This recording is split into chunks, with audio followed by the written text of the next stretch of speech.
Bonjour! Dans cette vidéo, je vais vous parler des courbures de la colonne vertébrale, qu'on appelle aussi le rachis. Donc, premièrement, ce qu'il faut savoir, c'est qu'on n'est pas avec une colonne vertébrale qui ressemble à ça, où on voit qu'on a trois courbures différentes, trois couleurs différentes dans notre colonne. La colonne d'un bébé, elle va se développer durant son enfance et finir par ressembler à une colonne adulte. Le bébé, quand il est dans le ventre de la mère, il se tient en position fétale, donc une petite position recroquevillée sur lui-même. Donc, si mon ressort, c'est ma colonne, la colonne d'un bébé se trouve arrondie. Donc, on a une seule courbure qui est vraiment arrondie vers l'arrière, là, vers le dos. Quand le bébé naît, sa colonne vertébrale, elle va toujours avoir cette forme-là encore. La première courbe qui va apparaître, c'est la courbe de notre cou. Le bébé, quand il naît, il n'y a pas vraiment de contrôle au niveau de sa tête. Sa tête est molle parce qu'elle est beaucoup trop pesante pour son petit cou. Tranquillement, ses muscles vont se développer. Le bébé va regarder dans tous les sens. Donc, il va développer sa musculature, il va être capable de soutenir sa tête, de la tenir dans les airs. C'est ce qui va faire en sorte que la courbure du cou va apparaître. Normalement, la courbure du cou, elle va se développer autour de 6 à 9 mois. Puis cette courbure-là, elle est concave, donc c'est-à-dire qu'elle est creusée vers l'avant. Donc, notre cou est un petit peu plus creux quand on le regarde de derrière. La première courbure, c'est la courbure de notre milieu de dos qui est arrondie, donc convexe vers l'arrière. Et la troisième courbure, c'est la courbure du bas du dos. Cette troisième courbure-là va se développer juste à partir du moment où l'enfant va commencer à marcher debout. Si on regarde les animaux, je vais juste reprendre ma colonne. Ça, c'est bien entendu une colonne d'humain. Mais les animaux, c'est des animaux qui marchent majoritairement à quatre pattes, vont avoir juste deux courbures. Donc, dans le milieu du dos, ils vont avoir l'arrondi, mais qui va se poursuivre jusque dans le bas du dos, qui va être vraiment arrondi vers le haut. Et pour qu'ils soient capables de regarder devant eux, ils vont avoir le cou qui va être en lordose, ce qu'on appelle, donc qui va être un peu plus concave. Donc, quand le bébé marche à quatre pattes, il y a encore juste deux courbures. À partir du moment où l'enfant va se mettre à marcher debout, là, on va avoir la troisième courbure, la courbure du bas du dos, la courbure lombaire, qui va apparaître. Donc, cette courbure-là, elle est concave également, donc creusée vers l'avant. Donc, si je reprends d'en haut, notre cou est concave, creusé vers l'avant. Notre région dorsale, notre milieu du dos, est convexe, donc arrondi vers l'arrière.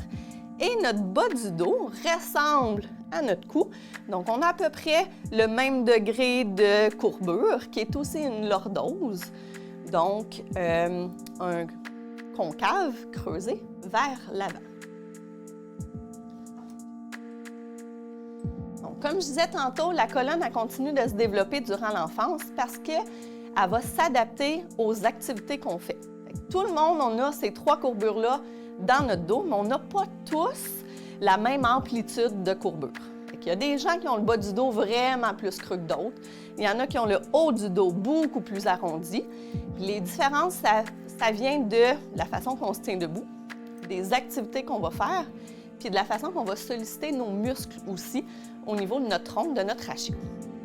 Ce n'est pas nécessairement un problème d'avoir un petit peu plus ou un petit peu moins de courbure que les autres, mais ce qu'on veut, c'est que notre colonne elle soit régulière, que nos courbes viennent bien se rééquilibrer. Donc, si je reprends mon ressort qui représente ma colonne vertébrale, ce qu'on veut au niveau de chacune des courbes, c'est un bel arrondi, donc si je vous le montre de côté, un beau rond distribué. Mais on ne voudrait pas avoir une courbure où on a juste un petit bout de notre colonne là, qui fait de la courbure, tandis que le reste est beaucoup plus droit. Ou on ne voudrait pas une courbure qui ressemble un petit peu plus à un triangle. jusqu'à un beau rond, comme ça ici. Les courbures, ça sert à maintenir notre équilibre. Comme je disais tantôt, on a 3 courbures dans notre colonne parce que l'humain s'est mis à marcher debout, contrairement aux animaux qui marchent à 4 pattes. Quand on se tient debout, la ligne de la gravité, elle va passer par certains endroits précis de notre corps. Puis c'est ce qui fait en sorte qu'on est capable de maintenir notre équilibre debout, puis que ça demande un petit peu moins d'énergie. Si on change un peu la forme de nos courbures, mais la ligne de gravité ne passera pas au même endroit, ça peut être un petit peu plus difficile de maintenir notre posture debout, fait que nos muscles vont devoir travailler un peu plus fort. Les courbures, ça permet aussi d'être capable de rattraper un déséquilibre plus facilement.